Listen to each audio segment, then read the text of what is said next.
Okay, so thorns and thistles represent what again, bro? Demons. Demons. And demons come out of the ground, and the ground brings forth the seed that a man plants, okay, as well as other fruits. All right. So now we see that out of the ground is going to come forth fruit, but also thorns and thistles. So what that man works for to plant, just like we say a righteous man like Isaac, he went into his wife and brought forth fruit, but he also brought forth thorns and thistles in Esau. You know, though he was a righteous man, he planted seed, but you have one that brings forth fruit, and then you have another that brings forth thorns. Y'all had a question? Somebody had a question? Yeah, I had a question. Speak loud. In chapter 3, verse 15, it says, I will put that enmity between thee and the woman, and between thy seed and her seed. It shall bruise thy head, and thou shalt bruise its heel. When it says, thou shalt bruise thy head, and thou shalt bruise its heel, does that mean like the coming of the Messiah?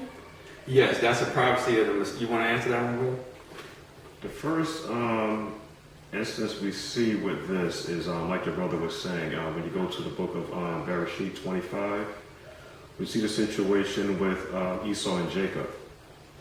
And we see how that whole thing transpired, because a lot of people were saying that the word Jacob means supplanter, but if you really look at the function and what was actually happening, we have a situation where Jacob actually held on to the heel of Esau, because actually what he was doing was trying to crush the head of the promised seed. From Genesis all the way to, well, I'm not going too far into, but from Genesis all the way to the coming of the Messiah, it was always a thing about trying to crush the promised seed. So all this has to do with heirship leading up to the Messiah. So the first example again that we see this now was with Rebekah, where she gave birth to Esau and Jacob. We see the struggle there. We see another situation prior to that with Cain and Abel. We see another situation with that about trying to crush the promised seed with Ishmael and Isaac. So it was always trying to crush, okay, the head, all right, of the promised seed from the beginning. Okay. It was interesting too. Now, I just wanted to, if anybody noticed, as Brother Obadiah Yahu was bringing out the scriptures here, and Brother Jediah was edifying, we see in verse 9, after the sin was actually committed, the chain of order on how the Father began to execute judgment. We have a situation again where the Father first goes to the man, because of the situation that happened in 2:16. So Adam was given that authority. Adam then blamed the woman blamed Hashatan, Satan. But what was interesting now, how the punishments were giving out. The punishment wasn't first given to Adam. It wasn't first given to Eve. It went in a particular chain of command where it was given first to Hashatan, then the woman, and then the man. So again, I mean, all these things really mean something, but I guess we'll go into it a little bit. And Satan usurped authority. What he did was he came as a serpent, you know, which Eve would have authority over all the animals. And then once he got in and defiled, well, we'll get into that. Once he changed Eve's mind and corrupted her mind, she now then corrupts her head. So Satan, he did this by usurping authority and starting from the bottom and working his way upwards. That's why he was dealt the punishment first. Okay. All right. In sweat of your face shall you eat bread, till you return to the ground. For out of it you were taken. From dust you are, and to dust you shall return. And Adam called his wife name Eve, because she was the mother of all living. So we just read earlier where Satan had seed. So if Satan has seed and Eve is the mother of all living, what happened? He committed adultery. Say it louder. He committed adultery. Who committed adultery? Satan. With? Eve. How? Because he went into Speak loud. he went into Eve. He went to Eve and told her about the tree and usurped authority and tried to get her to eat the tree. Very good, but it says just a tree. It says that Eve just ate from a tree and ate and touched fruit that she wasn't supposed to touch. So how does that mean adultery? Or is there a deeper meaning behind trees and fruit? The fruit can be like the nakedness. Well, let's see. Instead of adding to we don't want to add to the scripture. We want to pull scripture upon scripture. So what we're going to do is we're going to go to the book of Song of Solomon. Song of Solomon is a book of parables of the relationship between a husband and wife, and there's a lot of sexual innuendo or sexual connotation in the Songs of Solomon. So, yes. I have a question before we get to that. Mm-hmm. In the scriptures, the first time we actually see Eve talking to the serpent Yes. was about the tree. Yes. But were there prior did she like know, did they have prior conversations? Or is this like really, really the first time that she meets him and he convinces her to do something? Well, according to scripture, it would appear that's the first time. And when you look at, I think 2 Corinthians 11, you see that Satan transforms himself into an angel of light. So he came not as a creepy looking monster. He came looking like an angel of light, like an angel of the Most High. So he came like the appearance of the angel of the Most High to Eve, and Eve listened to that, looking at the flesh, so to speak, or looking at the appearance and not the spirit, which was from the words that he was speaking, which were contrary to Jehovah. So, But you know what's also interesting too? Yes. The sister brought out whether was that their first conversation? Yes. I mean, is that the first time they had a conversation and she did whatever she did with Satan? I mean, because just even in the flesh, you would think when you first meet someone, you're not going to be that easily convinced. So I'm just wondering, whatever the sin actually was, like that's their first encounter together. you wanted to say something? Well, just in thinking about that, since in Timothy and in Corinthians, it reminds us that, the transgression was because of Eve. In other words, Eve was the one and she's the cause of it. That I think she did do that. And I mean, because it has set a precedence for the behavior of many of our sisters. I say that loosely. If you look at just how our society and how, our quote daughters of Zion have involved in how they handle their relationships with men and different men, and many of them they haven't known very long, So I look at that as she did fall for it on the first conversation. In the world, they call that like a one-night stand. Exactly. Mm-hmm. Exactly. But let's see, is that scripture? We have to define scripture with scripture. So it says all she did was touch a tree and the fruit was good to the taste and looked good to the eyes and made her wise. Okay? Let's see if we can find precepts to that would say that maybe there was something else that actually happened. Let's go to the Song of Solomon. Let's go to Song of Was your Solomon. question answered, sis? Yes. Okay. So what would be your answer to the question that you asked? Yeah, that she was convinced to do whatever the temptation, whatever it was that actually happened, because I'm kind of thinking now that something else happened. It wasn't, and I always question if it was an actual apple that she bit, it just didn't seem right, so I always questioned that. So the action that took place was the first time and he convinced her to do And something. he convinced her. There's a scripture, and I think it's 1 Timothy 2, I think that's where it is, where it says that a woman should have power over her head because of the angels. Meaning that she should have a covering, or in the sense, her husband there because of the angels. Or what's the first angel that tried to approach a woman? It was Satan. So she should have power, or she should have a husband, or should abide in the word of her husband as he's abiding in the word of the Messiah because of the angels. So she did not do that, so actually the angel had some interaction with her that was probably instant. Alright, so we're in Song of Solomon now. Song of Solomon again has to do with the relationship between a husband and his wife, between a man and a woman, an intimate relationship. And we see that Eve took of this tree that had knowledge of good and evil, and she ate of the fruit. So let's see what now this wife here, this is Solomon's wife, and she's getting ready to talk about her husband and how she views her husband. Okay, in an intimate fashion. All right, are you looking for it, brother? Yeah, to play with the glasses a little bit. Oh, okay.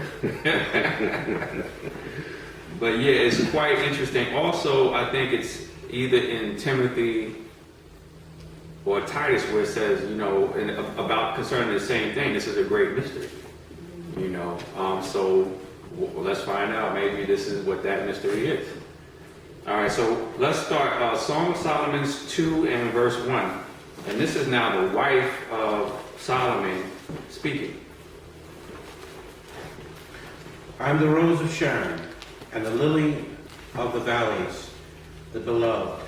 Like a lily among thorns, so is my love among daughters. As the apple tree, go ahead.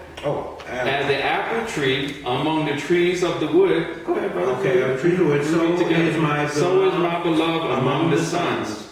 I sat down under his shadow with great delight, and his fruit was sweet to my taste. What does that mean for the adults in the room? Let me read that one more time. 3. As the apple tree among the trees of the wood, so is my beloved among the sons. So an apple tree is a special tree. You have regular trees, the trees of the wood, they don't really have fruit. They're just wood trees. But her beloved now has fruit on his tree. All right? So is my beloved among the sons. I sat down under his shadow with great delight, and his fruit was sweet to my taste. So what fruit was Eve eating in that garden? What tree was she bowed under under the shadow of? The devil. That's right. Say it again. The devil. The devil. She was under the devil's tree eating the devil's fruit, if you know what I mean.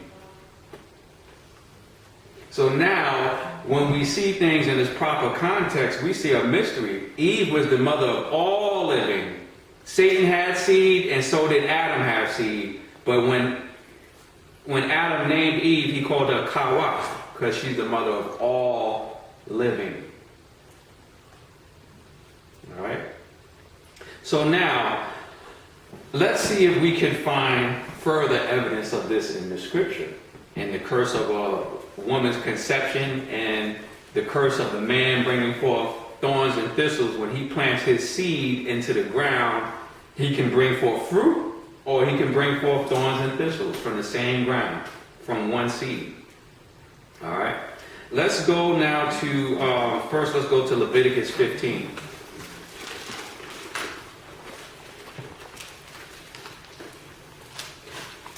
How would you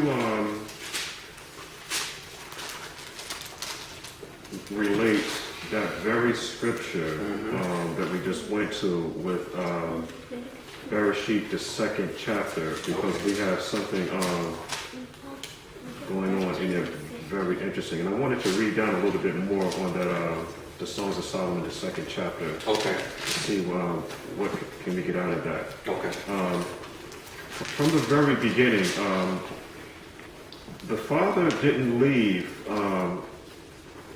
Adam without instructions on how to conduct themselves, because Adam was in a garden, and he was in the garden for a particular reason. And we see later on, again, verse 16 is so powerful. I mean, I can go all day on that. But what I found interesting in verse 8 now is that it says now, and Yahuwah Elohim planted a garden eastward in Eden, and there he put the man whom he had formed.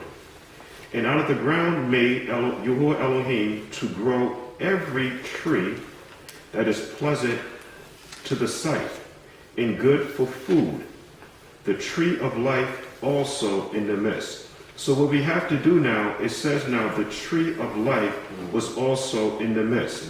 So to accompany, first of all, trees represents king, person, authority. That's what it means. And then when we begin to look up a little of the Hebrew, we have the word T-A-U-K, tuak, which means the center. So there was something in the midst of the garden that was supposed to be the center or the tutor of Adam to help him to stay in proper alignment with the Father. Now this tree that was in the center of the garden, we start to see metaphors where it was good to eat. But are we now to take it literal? Because the word was also, the Torah was also described as milk and honey. So again, there's a lot of allegories that's also going on here, and we have to make sure that we keep everything in its proper context. And so what happened now, and again, this is just something I just wanted to throw out. If we can have that basic understanding of this particular tree that the Father placed in the center of the garden to help Adam, how does this now, let me read on, just to better explain it. Being that this tree now is in the midst, that word midst is center of the garden, and the tree of knowledge of good and evil was also there. So we do have two trees there. But this tree that was in the center was supposed to be the governing tutor for both Adam and Eve. And so the question now becomes, like the sister said earlier, did Eve have a conversation? Did she know of Hashatan? Based upon the instruction that was given to Adam, I believe that she knew that there was another disagreeable spirit there. She knew that. With that now, when we go to the book of the Song of Solomon, what's okay? I understand. I mean, there's a lot of sexual innuendos that's going on here. Now we see something now where this woman, just like the woman in the Garden of Eden, represents the nation of Israel. That's what that whole thing is now, because we have a situation with adultery, and adultery is still being going on today. Even today, the nation of Israel is considered the groom, and the Messiah is looked at as the bride. What if now we need to? Opposite. Oh, excuse me. We would be, the man would be the. Yehoshua would be the groom. Right. Excuse me. I got to twist it up here a little bit. I apologize for that. We look at the Songs of Solomon, the second chapter. Okay. Do we have now a situation where this woman is actually describing all of the knowledge that she was able to get from this particular man as far as righteousness was concerned? Say that again now. This woman, she's describing now her beloved.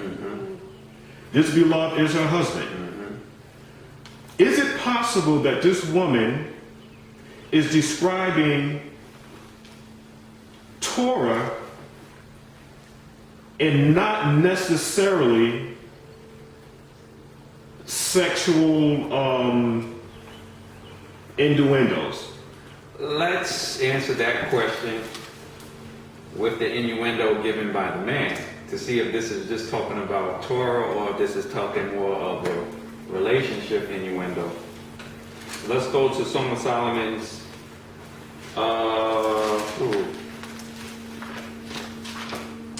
Song of Solomon's 4. And let's start at 10. We're going to read a couple of verses. How fair is your love, my sister, my spouse. So now we see the groom speaking to his bride. All right? How much better than wine is your love, and the scent of your perfumes than all spices. Your lips O my spouse, drip as the honeycomb. Mm-hmm. Honey and milk are under your tongue, and the fragrance of your garments is like the fragrance of Lebanon. A garden enclosed is my sister. So now we see garden as a reference to the wife. Okay. A garden encloses my sister, my spouse. A spring shut up, a fountain sealed. Or a virgin.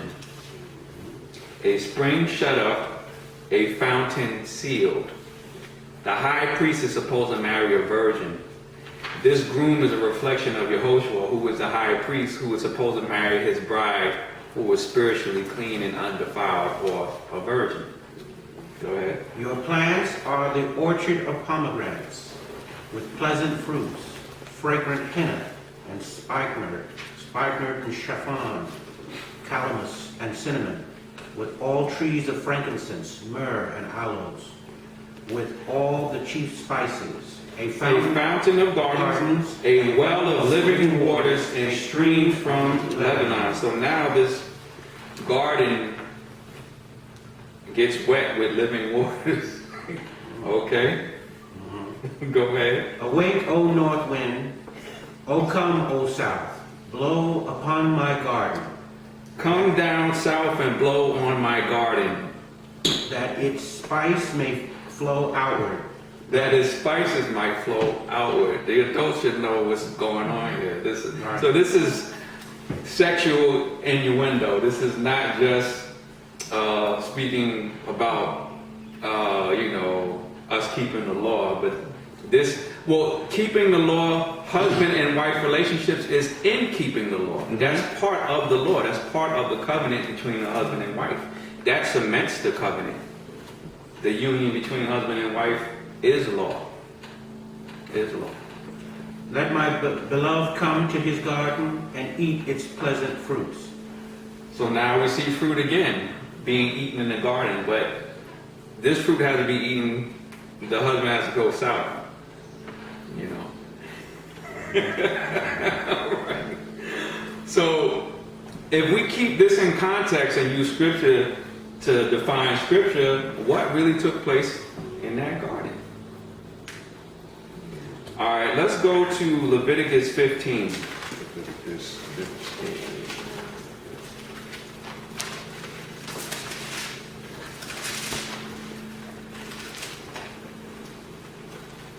Okay, we're going to do Leviticus 15, and we're going to start.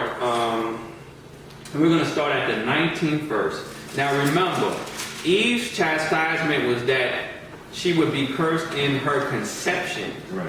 and in her childbearing. And conception has to do with the cycle that a woman goes through to conceive. All right. So now we're going to start reading about what this conception is. If a woman has a discharge, and the discharge from her body is blood, she shall be set apart 7 days. 7 days she's supposed to be set apart. It is a significance for this 7 days. And whoever touches her shall be unclean until evening. Whoever touches her shall be unclean, or shall have sin on him or her till the evening, to the end of that day. The evening represents the end of that day. How long did Adam and Eve get to live after they ate of the tree of the fruit? What did Jehovah tell them at the beginning? You shall surely die. In In what? that day. In the day. And the day you eat of it, you shall surely die. So the end of that day is the evening. So after that evening, when that day is coming to an end, they're clean, or their sin is washed away, because in this case, in that day, they died. They didn't live over 1,000 years. That's the evening. Adam lived 930 years, which is close to a day, which is the evening, the ending towards the ending of a day. For a day before Jehovah's as 1,000 years. 1,000 years. So he didn't quite make 1,000 years. So he made it to the evening. Mm. Go ahead. Everything that she lies on during her impurity shall Be unclean. Also- Everything. Also, go ahead. Keep reading. Also, everything that she sitteth upon shall be unclean. And whosoever touches her bed shall wash his clothes and bathe himself in water, and be unclean until the evening. So whoever touches her, what's the first thing that Eve did as soon as she became defiled? Touch the fruit. She went to her husband. She touched her husband. That's the first thing she did. She touched her husband. Now that she's been defiled and has this uncleanness on her, the very next thing she did is touches her husband, which now makes him unclean. And then on top of that, if you lay in her bed, you now become defiled also. So did Adam lay in her bed after she partook of Satan's fruit, defiling himself and his seed. So now when he copulates and has a release of his seed, he is now unclean because he went into her defiled. And when a woman is married and has sex with somebody else, she cannot go back to her first husband. Eve's first husband was Adam. So if she ate of the fruit of someone else, he cannot now go back in unto her, or he will be defiled too. So now you have a situation when now a man seed come out, he is now unclean because his seed is defiled through what Eve did in that garden. Go ahead. And whoever touches anything that she sat on shall wash his clothes and bathe in water and be unclean until evening. Until the even again. So one day, that one day he's unclean. See, and Adam lived for one day, or to the evening of one day, which is close to the end of that nighttime, of that day. And now the first thing she does is touches him. And now he is unclean, meaning he is defiled, meaning he cannot now go before Jehovah. Once you're defiled or unclean, you cannot go before the presence of the Most High God. You now need atonement. You now need a sacrifice. You now need an offering. Okay, go ahead. If anything on her bed or anything on which she sits, when he touches it, he shall be unclean until evening. And if any man lies with her at all, so that her impurity is on him, he shall be unclean 7 days. And all the bed whereon he lieth shall be unclean. So what's the 7-day period that you're unclean until? Until the kingdom of heaven, which is the 7th day, which is the Shabbat day and numbers of Yahuah's days. When he comes and establishes that 1,000-year period of rule, that's that 7th day where now you can be clean again. Because until that point, mankind is in a state of uncleanness, which is sin. And that's what happened in that Garden of Eden. And that's why we're still in our uncleanness suffering until that 7th day. Yes. Oh.